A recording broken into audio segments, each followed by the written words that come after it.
بسم اللہ الرحمن الرحیم۔ حجاج بن یوسف ایک شخص تھا اس امت میں جو بہت زیادہ سخت طبیعت رکھتا تھا اور جو بات بھی اس کے دل میں آتی تھی اس کو کر دیتا تھا۔ ایک دفعہ وہ طواف کر رہا تھا تو اس نے دیکھا کہ مطاف کے اندر بیٹھ کر ایک اندھا دعا مانگ رہا ہے کہ اللہ میری آنکھوں کو بینا کر دے، مجھے روشنی عطا کر دے۔ وہ حجاج جب اس کے قریب سے گزرنے لگا تو اس نے پاؤں کی ٹھوکر مار کر کہا، او اندھے، تجھے پتا ہے کہ میں کون ہوں؟ تو وہ بیچارہ حیران ہو گیا کہ یہ کون ہے۔ پوچھا کون؟ کہنے لگا کہ حجاج بن یوسف۔ تو وہ گھبرا گیا۔ تو حجاج بن یوسف نے کہا کہ دیکھ میں طواف کر رہا ہوں اور میرے چند چکر باقی ہیں، میرے طواف مکمل ہونے تک تیری آنکھیں ٹھیک نہ ہوئی تو میں تجھے قتل کروا دوں گا۔ اور ساتھ ہی ایک سپاہی بھی متعین کر دیا کہ اندھا بھاگنے نہ پائے۔ خود طواف کرنے لگ گیا۔ اب تو اندھے کا حال ہی عجب ہو گیا۔ دعا مانگتا تھا کہ پہلے تو بینائی کا سوال مانگتا تھا، اب تو زندگی کا سوال ہے۔ اس طرح تڑپ کر اس اندھے نے دعا مانگی کہ اس کے طواف ختم کرنے سے پہلے ہی اللہ نے بینائی عطا فرما دی۔ حجاج بن یوسف نے کہا کہ میں نے اپنے بڑوں سے یہ بات سنی ہے کہ جیسے تم پہلے دعا مانگ رہے تھے، قیامت تک یہاں بیت اللہ کے سامنے بیٹھ کر وہ دعا پڑھتے رہتے تو تمہیں بینائی کبھی نہ ملتی، کیونکہ زبان سے الفاظ نکل رہے تھے، دل حاضر نہیں تھا۔ اب جب تمہیں جان کی فکر ہوئی، میری موت اور زندگی کا سوال ہے، اب تم نے تڑپ کر دعا مانگی، اور جو بندہ اس مطاف میں تڑپ کر دعا مانگے گا اللہ کبھی اس کی دعا کو رد نہیں کیا کرتے، یہاں امید سے زیادہ ملتا ہے۔ حاتم طائی ایک امیر سخی آدمی گزرا ہے، اس سے ایک مرتبہ کسی فقیر نے 5 دینار مانگے تو اس نے اپنے نوکر سے کہا کہ اس کو 500 دینار لا کر دے۔ نوکر بڑا حیران ہوا، کہنے لگا کہ جی 5 دینار مانگے تھے، آپ نے 500 دینار دینے کا حکم دے دیا۔ حاتم طائی نے کہا وہ مانگنے والے کا ظرف تھا اور یہ دینے والے کا ظرف ہے۔ اگر دنیا کا سخی 5 مانگنے والے کو 500 دیا کرتا ہے تو وہ تو سب کا کریم آقا ہے، جب ہم جتنا مانگیں گے یقیناً ہمارے اندر کی تڑپ کو دیکھتے ہوئے وہ پروردگار بھی اپنی شان کے مطابق عطا کرے گا انشاءاللہ۔ امام احمد بن حنبل رحمۃ اللہ علیہ نے سنا کہ ان کا ایک شاگرد ایک ہی رات کے قیام میں پورا قرآن مجید پڑھ لیتا ہے۔ انہیں تعجب ہوا کہ پورا قرآن ایک رات میں کس طرح ختم کیا جا سکتا ہے۔ آپ نے اس شاگرد کو بلا بھیجا۔ حاضر ہونے پر امام صاحب نے کہا، میرے بیٹے، میں نے سنا ہے کہ تم ایک ہی رات کے قیام میں پورے قرآن کی تلاوت کر لیتے ہیں۔ شاگرد نے کہا کہ جی جناب، بالکل ایسا ہی ہے۔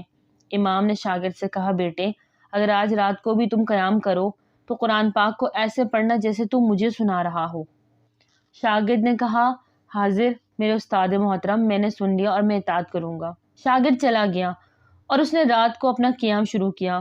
شعور میں یہ بات بٹھائی کہ قرآن ایسے پڑھنا ہے جیسے استاد محترم کو سنا رہا ہوں، اور استاد بھی کوئی عام نہیں، امام احمد بن حنبل۔ اس نے تلاوت کو خوبصورت بنایا اور مکمل اصولوں کے ساتھ پڑھنا شروع کیا۔ صبح ہوئی تو امام صاحب کے پاس گیا۔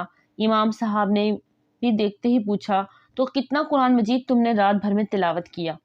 شاگرد نے کہا، امام محترم، آج تو صبح ہو گئی اور مجھ سے قرآن پاک کے 10 پارے مکمل نہ ہوئے۔ امام صاحب نے کہا، میرے بیٹے، اگر آج کی رات بھی تو نے قیام کرنا ہو تو قرآن ایسے پڑھنا جیسے تیرے سامنے سرکار دو عالم صلی اللہ علیہ وسلم بذات خود موجود ہیں اور تو انہیں سنا رہا ہو۔ شاگرد چلا گیا اور اس نے رات کو قیام شروع کیا۔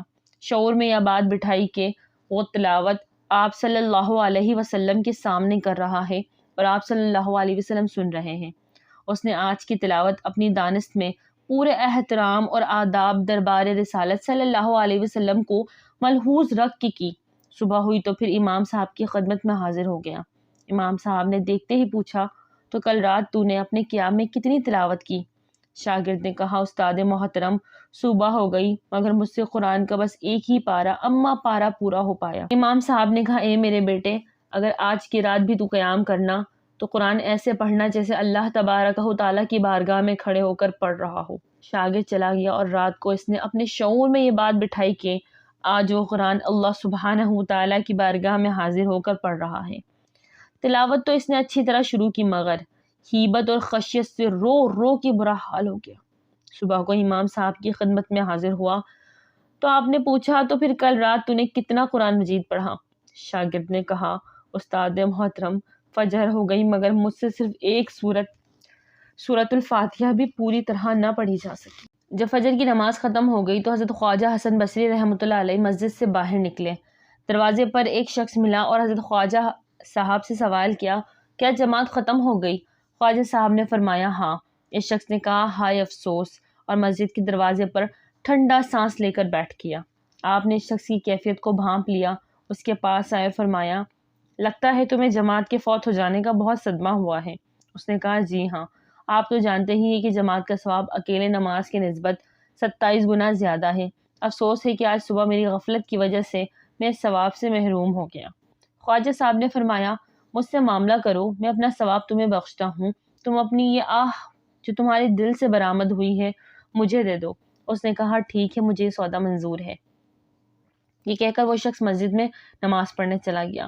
رات کو شخص نے خواب میں دیکھا کہ کوئی شخص کہہ رہا ہے، اے فلاں، تو نے بہت گھاٹے کا سودا کیا۔ اللہ تعالیٰ نے صبح کی نماز کے بدلے 200 رکعت کا ثواب دے دیا تھا اور تو نے وہ آہ حسن بصری کو فروخت کر دی۔